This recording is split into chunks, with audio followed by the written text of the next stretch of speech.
Assalamualaikum warahmatullahi wabarakatuh. Senang sekali jumpa kembali dengan Wahyudi AS. Kali ini kita akan sajikan topik berkenaan dengan penulisan soal standar bagian yang ke-6 yang akan menyajikan kaidah penulisan soal pilihan ganda ditinjau dari segi konstruksi bagian yang kedua. Khusus diperuntukkan bagi Bapak Ibu guru yang berkeinginan untuk menyusun soal standar dan tentunya berkualitas. Mohon bisa disimak dari awal hingga akhir agar pemahamannya utuh dan mudah-mudahan bisa menambah wawasan dan juga pemahaman untuk menjadikan soal Bapak Ibu makin hari makin standar. Jangan lupa like, share, subscribe, dan bunyikan loncengnya ya. Tentu di kaidah penulisan soal pilihan ganda ditinjau dari konstruksi bagian yang kedua ini adalah sebagai kelanjutan dari video sebelumnya. Yang kali ini kita akan melanjutkan dari kaidah konstruksi bagian ke-6, 7, 8, dan 9 yang nanti akan disajikan dengan contoh soal yang kurang baik dan contoh soal yang lebih baik. Mudah-mudahan pemahaman Bapak Ibu berkenaan dengan kaidah penulisan soal pilihan ganda makin utuh ya. Oke. Pada kaidah penulisan soal pilihan ganda sedikit review, ada 3 hal yang perlu diperhatikan, yaitu dari segi materi, segi konstruksi, dan dari segi bahasa ya. Pada segi materi sudah kita sajikan, yang belum menyimak silahkan bisa disimak ya. Kemudian di segi konstruksi kali ini sudah di bagian yang kedua ya, setelah sebelumnya telah disajikan kaidah pertama, kedua, ketiga, keempat, dan kelima. Kaidah berikutnya adalah yang keenam yang perlu diperhatikan bagi Bapak Ibu dalam menyusun soal pilihan ganda, yaitu pilihan jawaban tidak mengandung pernyataan semua jawaban benar atau semua jawaban salah. Kemudian nanti yang ketujuh, pilihan jawaban yang berbentuk angka atau waktu harus disusun berdasarkan besar kecilnya nilai angka tersebut atau berdasarkan kronologinya dari lampau ke sekarang atau dari sekarang ke lampau ya. Kemudian yang kedelapan, stimulus berupa gambar, grafik, tabel, diagram, dan sejenisnya yang terdapat pada soal harus jelas dan berfungsi. Kemudian nanti yang ke-9, butir soal tidak bergantung pada jawaban soal sebelumnya. Ya, jadi pada video ini nanti kita akan fokus pada tinjauan konstruksi bagian yang kedua. Oke. Untuk kaidah konstruksi bagian yang ke-6 ya, ini yang perlu diperhatikan. Pilihan jawaban tidak mengandung pernyataan semua jawaban benar atau semua jawaban salah ya. Contoh soal yang kurang baik, nah ini coba diperhatikan. Di option jawaban D itu ada option pilihan yang menyebutkan semua pilihan jawaban di atas salah ya. Kira-kira apa yang menyebabkan tidak disarankannya ada option yang mengandung semua pilihan jawaban salah atau semua pilihan jawaban benar itu tidak disarankan? Ya tentu kalau misalkan nanti ada option yang semua pilihan jawaban di atas salah, tentu peserta didik tidak akan mendapatkan informasi dari soal yang menunjukkan mana yang benar ya. Kalaupun nanti jawabannya itu adalah yang D ini, ya tentu dia tidak mendapatkan informasi apa-apa berkenaan dengan soal karena semua jawaban salah.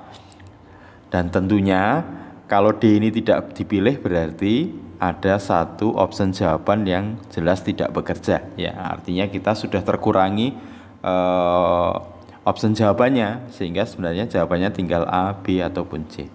Begitu juga kalau semua pilihan jawaban di atas adalah benar. Nah, tentu itu tidak memberi gambaran pada peserta didik ya, tentu pada soal yang disajikan.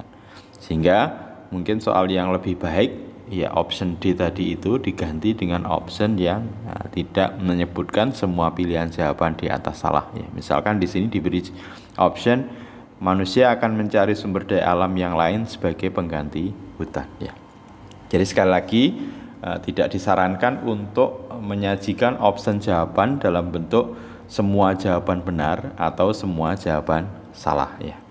Oke, berikutnya di kaidah konstruksi yang perlu diperhatikan yaitu pilihan jawaban yang berbentuk angka atau waktu harus disusun berdasarkan besar kecilnya nilai angka tersebut atau berdasarkan kronologinya ya. Nah, berikut adalah contoh soal yang kurang baik ya. Bila suhu pada malam hari itu 20 derajat Celcius, berapa derajat suhu pada malam itu bila diukur dengan menggunakan termometer Fahrenheit ya. Jadi sedikit review mengenai pokok soal. Di sini pokok soalnya disajikan dengan kalimat tanya sebagaimana yang sudah diulas sebelumnya, maka option jawabannya harus berupa kalimat apapun bentuknya, baik itu kalimat lengkap ataupun tidak lengkap. Sehingga di sini karena jawabannya berupa angka, maka nanti di akhir itu ditutup dengan tanda titik di setiap optionnya. Oke, sekarang mengapa soal ini kurang baik? Ya tadi pilihan jawaban yang berupa angka harus diurutkan ya dari besar kecilnya. Boleh dari besar ke kecil atau dari kecil ke besar. Kalau di option ini tentunya jawabannya masih bersifat acak ya. Jadi setelah 77 turun ke 45, naik menjadi 68, turun ke 36. Maka saran yang lebih baik adalah option jawabannya kita urutkan ya. Jadi contoh soal yang lebih baik. Jadi kalau ini berarti urutannya dari kecil ke besar. 36, 45, 68, 77. Sementara nanti kalau pilihan jawaban itu berupa kronologi, maka bisa diurutkan dari lampau ke sekarang atau yang akan datang dan sebaliknya ya. Oke, sudah dua ya dari segi konstruksi.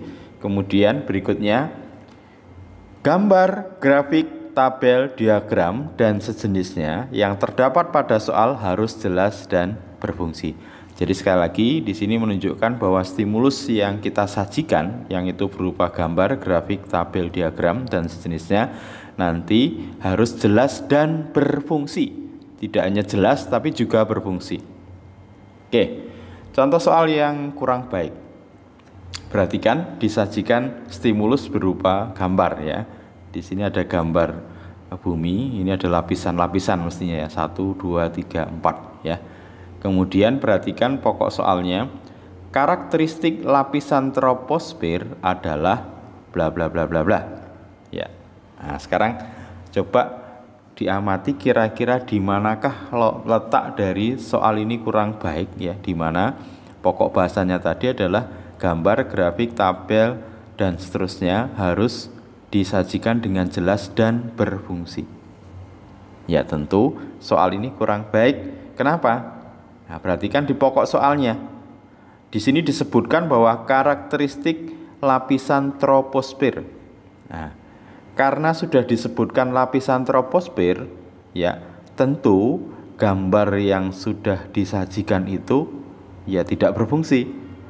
Karena apa yang mau didapat dari gambar itu yang jelas karena sudah disebutkan di pokok soal, yaitu lapisan troposfer. Seandainya gambarnya dihilangkan pun, maka peserta tes bisa menentukan jawabannya. Nah, ini yang disebut bahwa gambar, grafik, tabel, dan seterusnya ini tidak berfungsi. Bisa jadi nanti selain tidak berfungsi tidak jelas ya, ada gambar yang mungkin satuannya tidak ada, atau angka yang menunjukkan besarannya tidak ada, atau kurang lengkap, itu juga tidak disarankan. Nah ini mohon dijadikan perhatian karena mungkin kita menggambarnya atau membuat tabelnya, membuat grafiknya itu sudah susah, ternyata tidak berfungsi atau tidak lengkap ya. Oke. Saran contoh soal yang lebih baik. Nah ini perhatikan di pokok soal ya. Karakteristik lapisan 1 seperti pada gambar adalah. Nah ini berarti nanti memaksa peserta tes akan melihat gambar, yaitu lapisan 1.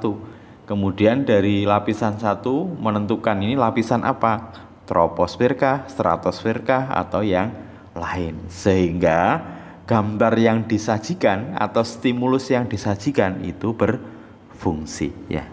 Oke, sehingga ini bisa dipahami ya. Oke, jadi kita sudah dapat yang ketiga ya untuk konstruksi, bahwa gambar, grafik, tabel dan sejenisnya harus disajikan dengan jelas dan berfungsi.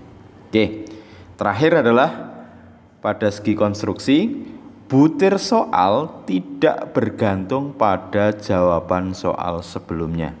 Jadi sekali lagi, butir soal tidak bergantung pada jawaban soal sebelumnya. Nah, berikut disajikan contoh soal yang kurang baik ya. Jadi soal nomor 1 kemudian berlanjut ke soal nomor 2.